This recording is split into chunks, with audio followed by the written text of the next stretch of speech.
Hello everyone, good morning সবাইকে। আজকে সকাল সকাল রান্না হয়ে গেছে, তার জন্য ভাবলাম তোমাদের সাথে একটু শেয়ার করি। তো চলো দেখাই আমি কি রান্না করেছি।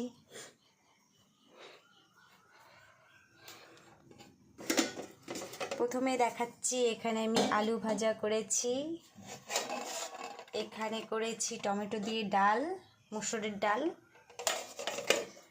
এখানে করেছি পাট শাকের ঝোল, আর এইখানে আছে কালকের সবজি, সেটা আমি গরম করে রেখেছি। দেখো, তো আজকের মেনুতে এই সবই খাওয়া দাওয়া আছে। তো আজকে সকাল সকাল রান্নাটা হয়ে গেছে। আরেকটা জিনিস তোমাদেরকে দেখাই, দেখো কি পরিমাণে বৃষ্টি হয়েছে। দেখো বাড়িতে পুরো জলে ভরে গেছে, দেখছো?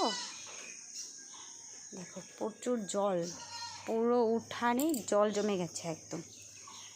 তো চলো, ভিডিওটা কেমন লাগলো কমেন্ট করে জানাবে। Tata, bye bye.